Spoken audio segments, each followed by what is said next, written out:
Leah Richeimer with the Ladies Talk Show. This is the Secret Wives Club. You have entered into the Twilight Zone. We are going to have a lot of fun here. We got so many questions first of all, thank you at info@ladiestalkshow.com. We got so many questions. We're gonna have to dedicate a whole show to answering your questions that you sent in, and I hope I can answer them well. And we're going to start right now. Sarit, you're on the air. Go ahead. Okay, so we're starting with question number 1. Okay. And we had done a whole trust thing, a whole show. So how do I get my husband to trust me enough to open up? He's convinced that I don't respect him because of many of my mistakes in the past and his own super sensitivity, that I gave up on him, and he insists on not telling me things. What can I do? It's from Charlene. So Charlene, she's asking, I don't trust my husband? No, she's asking that.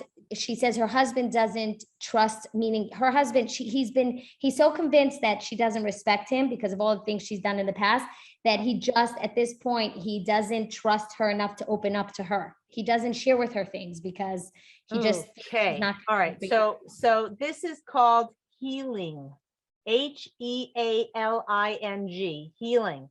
So a lot of people come to me and say, Leah, I read your book or I saw this show and oh my gosh, I've been doing it wrong for 24 years. What do I do now? Okay, I get it. Okay, been there, done that. Okay, so healing means that you're going back to undo, like a trust issue, a husband not trusting you and not telling you things because you badgered him or you nagged him or whatever it was, whatever made that, rip the two of you apart. Now you've got to heal. So how do you do that? Healing is a combination of apology, reinforcement, saying the kindest words you can possibly say. I'll give you an example. Let's say, all the time that, why'd you do that? Why didn't? She's always questioning him. So now he's just like, doesn't even talk because she's so critical of him. So healing would be, I've been doing a lot of thinking and, I just feel so lucky to have you as a husband. I think as we're getting older or as we're, our kids are getting older, I'm realizing how ideal a husband you are for me. And I feel like it's not like I regret past things because like I was what I was and I tried to be the best that I can. But as I'm growing, I'm realizing how amazing you are and how special you are and some of the mistakes that I made. And I realized that everything you did, I questioned you. And I feel like I am the one who caused a rift in the relationship and have you pull away from me and not tell me things. And it's very, very painful for me to realize this. I don't even know, to be honest with you, I don't know how to fix it. But I want you to know that I really want to dedicate myself to respecting you more and treating you the way you really, really need to be and should be treated. And I don't even know what I'm apologizing for because there's so many examples and this and that, the other thing. I'm just going to try and do better. And so that kind of conversation, yes, it's not concrete. Okay, stop, I need you to help me, clean the dishes from the table, or I need you not leave the milk out on the counter and spoil. It's not like these direct things. It's kind of nebulous. But he'll feel good. He won't know exactly what happened. And maybe you don't know exactly what happened in terms of all the specifics and the details, because it's been a long habits over years. But a conversation like that, kind of a healing, softening, that there's no doubt in his mind you're trying to get closer to him. That's a healing conversation. And I think that's the only thing that might shift it away. Yes, your actions need to follow it up. Your actions need to shift. You need to, all the things that you're feeling badly for not having done in the past and for driving him away, you need to improve those actions. But to jumpstart that might be a healing conversation. So again, try this at home, see how it works. Think very clearly and consciously before you make that conversation. Maybe even journal it or make notes to yourself or type a letter to your husband of what you want to say and then say it in person. Or maybe a letter might work also, but probably the tone of your voice is going to be the most important, and it's softness and kindness and a lot of love pouring on your husband. And I wish you good luck with it. Excellent question. Okay, next. Okay, so Leah, from Susan, we're going to flip it now to the other side. Okay. Where the wife is not trusting her husband. The other night I caught my husband lying about where he went. It wasn't somewhere bad. I told him I don't understand why he had to lie about it. If he told me where he's going, I would have had no problem about it. Now I can't get over that he made up a lie and went with it. I totally lost his trust. He lost your trust. Correct. Yeah, I okay, fine. totally lost his trust. What was her name again?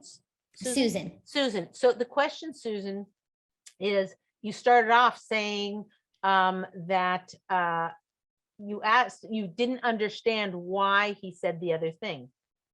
That's the operative question that needs to be answered. It's on him. Why, you sweetie, I don't know if you sweetie, whatever, but darling, no, Bill, whatever his name is, Moishe, whatever, you say something like, I hear, can you just explain to me why? Do you know why? He may not know why, but do you know why? Oh, it's because I thought you were going to say, come home early. I didn't want you to whatever. Oh, I hear that. Maybe I am too much of a stickler about time.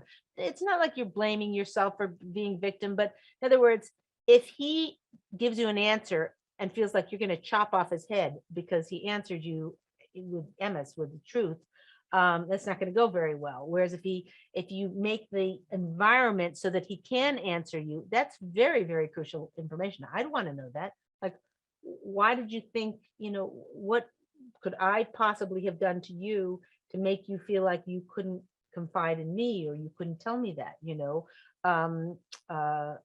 that's the thing, the information you need to find out. If he doesn't know and just it was a fluky thing, say, okay, you know what, we're all entitled to the 3 strikes and then you're out. No, you're entitled to whatever. Please be very careful in the future, but don't use that as an excuse for you to turn off your closeness to him and your ability to trust him. Unless he has a long-standing habit of not being trustworthy and lying to you, cut the guy some slack. That would be my advice. Again, this is try at home, but the most crucial piece of information is to find out what was going through your mind, darling. What were you thinking at the time? Why? And you might find out some unpleasant answer to it. You might say, well, I feel like anytime I say something like that, you just shut me up, or you just, you might find an unpleasant answer, but knowing that answer is how you can rebuild the trust in the relationship. Good question. Okay, go ahead. Okay, amazing. From Dana, my husband wants me to lose weight. It bothers him a lot because I was very thin when we got married, and he's also thin. And for several years now, he's been commenting to me on this. I want him to accept me as I am. And I felt there were things I wanted him to do and he hasn't done. Sometimes I even eat just because he comments on it. Today, he's more careful about how to say it, but it's still very, very important to him, more than many other things. It is difficult for me to do it even though I want to, and yet other things I decide to do, I usually manage. I would be very happy to hear the Torah's opinion on this. So I can't give a blanket Torah opinion on this because different people hold different weights. If you want to know the definitive guide for what you should do in terms of, the rabbinic, or the Torah's view on it, you should ask a Rav. However, there are, weight is such an unpleasant topic, so I feel unqualified to even answer it. I'm just going to answer it to you from what the perspective of, as we always say, there's always something a wife can do, like, even it's bad and you've just got these terrible habits for 30 years, there's always something a wife can do. And we always look for that one little thing, because then you do that little thing, you get the eye of the needle, and then everything opens up. So this is the same thing, is if a husband is pecking about the weight issue, which he should not do.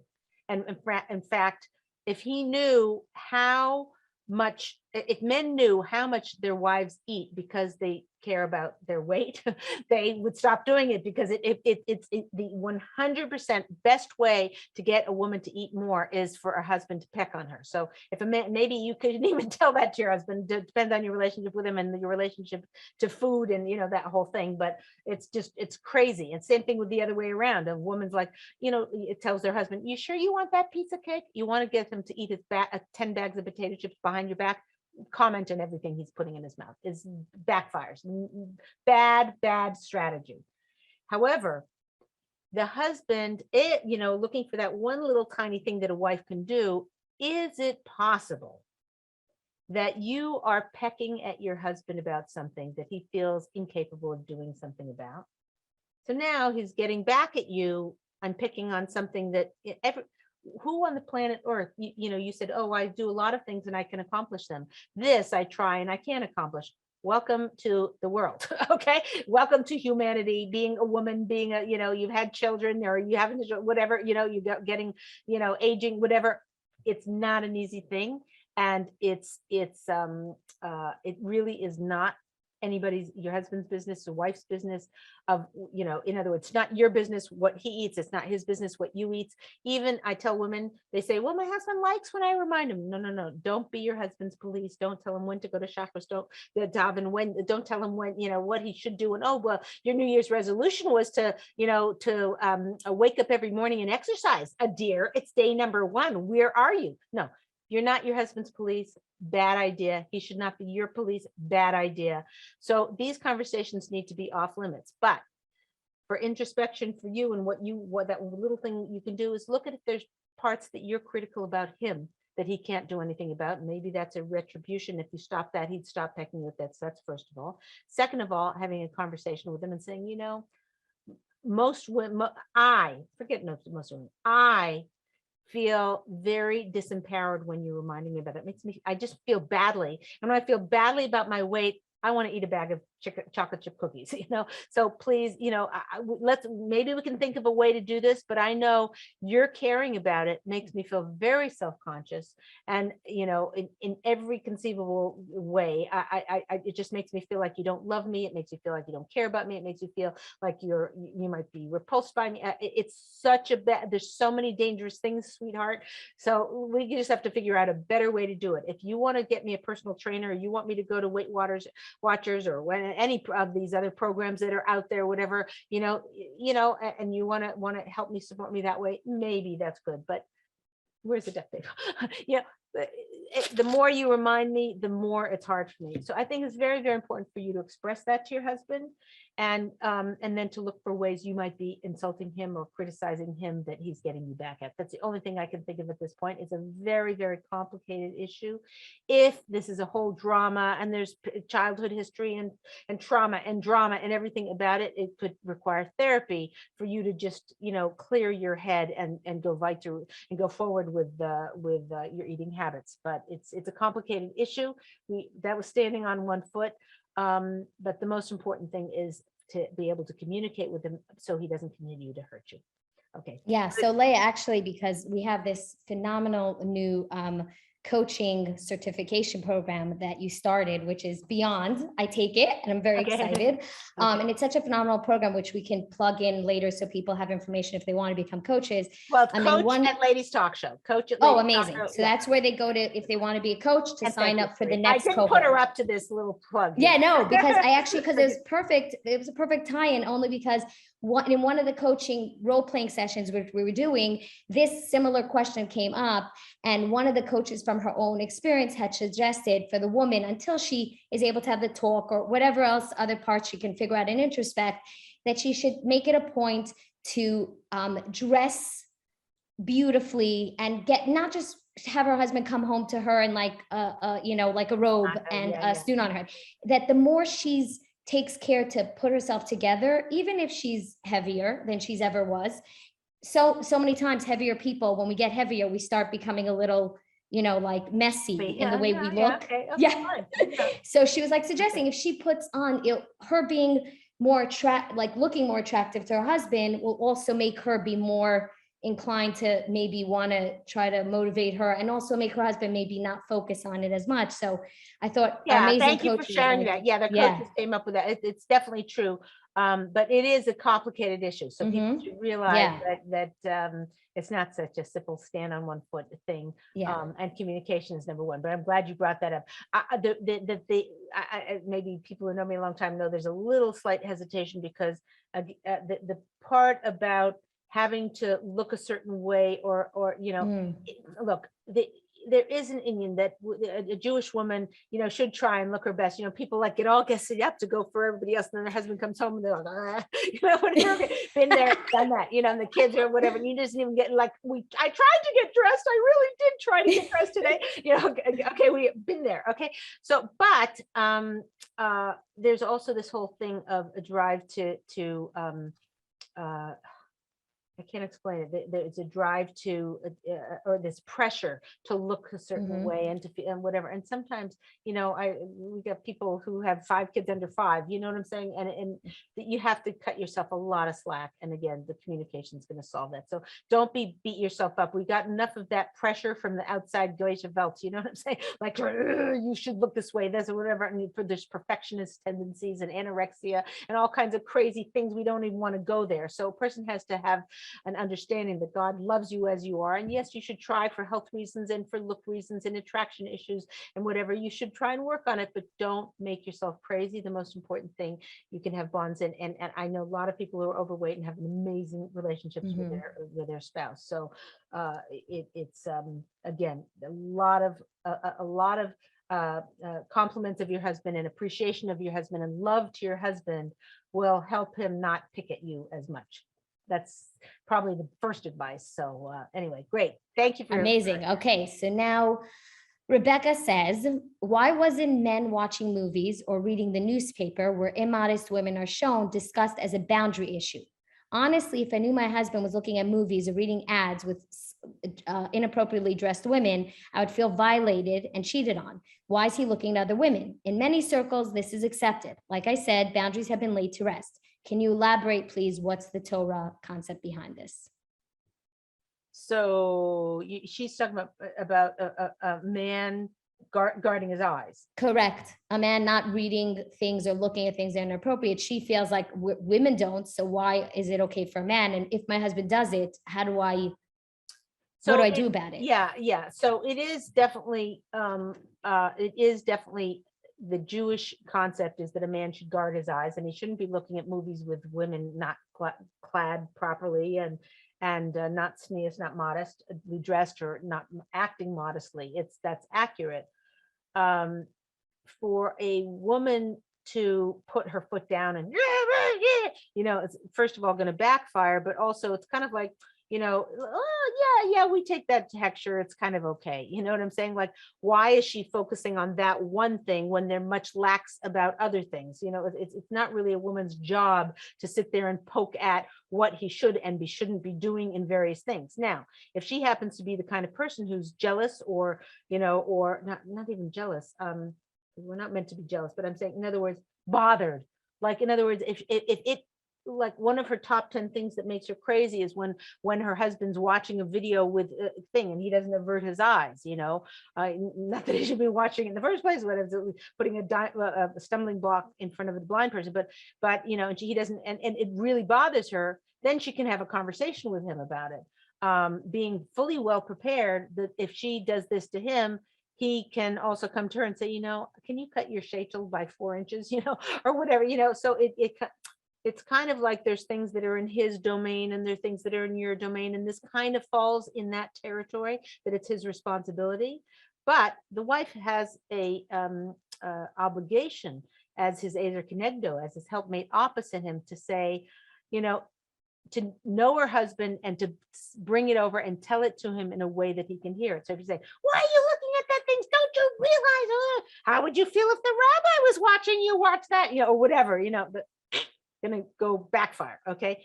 But if she were to say, I just want to talk to you about something, and I know I'm not perfect and I have a long way to go. And I know last Shabbos, I accidentally flicked the light switch and it was an accident, whatever. And I'm doing tshuva for it or whatever. If there's accidents, there's not, find out with your local Orthodox rabbi. But I'm just saying, he knows where your, lines are also in terms of what you're trying to grow and where you're trying to be. But if you were to say something like, I'm not quite sure how to handle this because like, I don't want to be your police and I don't want to be whatever, I don't want to tell you what to do or criticize you or make you feel badly in any way. And I just think you're an amazing husband. So I'm going to sandwich it and say that I just don't know how to deal with you seeing these not sneeze women. I mean, I get it. You need to relax and you need to whatever, but I'm not sure what we should do about that. And did you have any ideas? Remember putting things in his lap. Did you have any ideas? What should I have not said anything and you just want me to leave it and never say another word again? Or do you want me to, remind you like, maybe don't look, like, how do you want to handle this, dear? I don't know how to handle it. It's something that bothers me, but your ruchnius, your spirituality and your growth isn't my responsibility overtly. Covertly, you can do what you can do as a wife to help him to grow. But to wag your finger and try and control him is always going to backfire.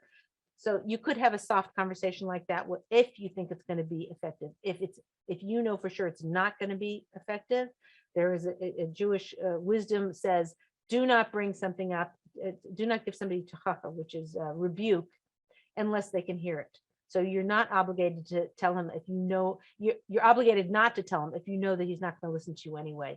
And then your best advice is if he every night at 9 o'clock he watches these crazy shows with Thing at 8:30, say, oh my goodness, we're having ice cream delivered and pizza and whatever, and try and distract him. I don't know. Use your imagination and creativity to try and counteract it. Or find other form of entertainment that there's some good Jewish suspense thrillers. Maybe that would do it for him. Find him something else, stack them on his nightstand. Whatever money you have to spend on keeping his eyes guarded, God will hopefully. Well, we do have a tradition that God will pay for all those things, for Shalom Bayis and for Shabbos and so forth. So if you have to buy expensive books or whatever to get him off the visual. Unless they're not kosher, so you have to use your own judgment, but get creative, ladies. Good question. Go ahead. Okay, so from Jill, mother-in-law question. I try really hard to establish a good relationship with my mother-in-law. The feeling, however, is not mutual, and I'm met with very passive-aggressive behavior. I accepted that she would never like me, but remained respectful, and my husband and I have been on the same page. However, now that I'm expecting a child, she's made a complete 180. She's obsessed with the baby and becoming a grandmother. My question is, however, her relationship with me has not changed. She's not changed her passive-aggressive behavior. And because she lost the child, my husband does not want to set boundaries because he doesn't want to hurt her. However, I'm feeling less like a mother, more like an incubator as time goes on. Is it wrong for me to limit access to my children until she can learn to respect and appreciate me as a human? I would never want to keep my children away from her, but I don't know how else to proceed. Okay, very good. So the one thing about the problem with this as an email is I can't ask the following question, which is the most crucial, which is, did you talk to her? Have you ever had a conversation with your mother-in-law that, doesn't have to be some heavy duty thing, but say, by the way, I love you, Mom, and I'm very happy in my marriage and so forth, but I do sometimes feel like you're not happy with me and you show me a lot of disapproval, and I was wondering if there's anything we could do about that. And then shut up, just let her talk and see how she reacts to such a thing. If she reacts like, really? Like what? Now you got somebody to talk to. If she says, that never happened and you're too sensitive, and she blames the whole thing on you, now there's distance. If you have made attempts either through your husband, sometimes that's the best way, tell your husband what's troubling you and have him talk to his mom. If you've made several very heartfelt, not make you wag your finger, but heartfelt conversations to try to connect with her, and she's rebuffed them time and again, or she just doesn't have the wisdom to know how to stay close to you, or is so caught up in her own emotions of maybe dysfunctional emotions, or putting you down, or feeling like you're a threat to her relationship to her son. There's all kinds of baggage that people put on this thing. If you can't connect with her and feel that the relationship, or she's listening to you, she's hearing you, she's taking certain better actions, if that's not the case, then you're kind of are stuck. This is a question for a rabbi, but it could be that you have to limit her access to you and your children. Limiting access to the children would be painful for her, but that might be the only way. And I know many cases where what finally zipped the mother-in-law's lips is she wants more access, and she knows if she starts telling you how you should do things better in the home, and or putting you down, that she's not going to have access. That's usually very motivating, but she may not be emotionally capable of treating you the way you deserve to be treated, and in which case you need to set up certain boundaries, and those have to be worked out with a rabbi or a rebbitzin or a therapist to figure out what's going to work. And first of all, in your situation where you said you lost a child or whatever, your husband has to be totally on board with you. And that's many conversations you'd need to have with your husband. I'm sorry you're dealing with that. It's not an easy one. but with a lot of forethought before you have the conversation with her. Make a journal, make notes and everything. When you are going, before you even open your mouth to her, be very clear on that your objective is to be as kind as possible, to be as open listening as possible, because you might say, listen, I just feel like you always put me down. And then she's like, oh, well, you do so many things that are hurtful to me. And you're like, what? And she said, yeah, you'll something will happen and you'll say, oh yeah, my mother says this, my mother says that, you never say my mother-in-law said this, so I feel put down. And you're like, whoa, so you have to be open to her also sharing her emotions, about which might not be pleasant, because she might have good points about why she isn't from her side of the relationship, why she's a little bit harsher to you or passive aggressive to you that you don't even know about. So you have to be willing to let her share that as well. Very good questions, and good luck with it. Okay, here's the try this at home for you guys for this week. And that is one time in today or this coming week to do something to have a communication with somebody to bring them closer, whether it's your husband, whether it's your mother-in-law, whether it's a kid. Have one communication, think about it before you're doing it, and then say, okay, I just feel a little distant from my sister. I haven't talked to her in about 3 weeks, and I feel like, a little bit of a distance from her. I'm going to have one conversation. Let me see. I'm going to have the conversation. I'm going to tell her that I really appreciate how she always remembers my birthday. She's always the first one to call me. Okay. Or I'm going to have a communication with my sister and say how much she means to be in my life, something. So what you're doing is you're making a plan for the communication, and then you're having the communication. This is Leah Richeimer for the Ladies Talk Show. We'll see you next week.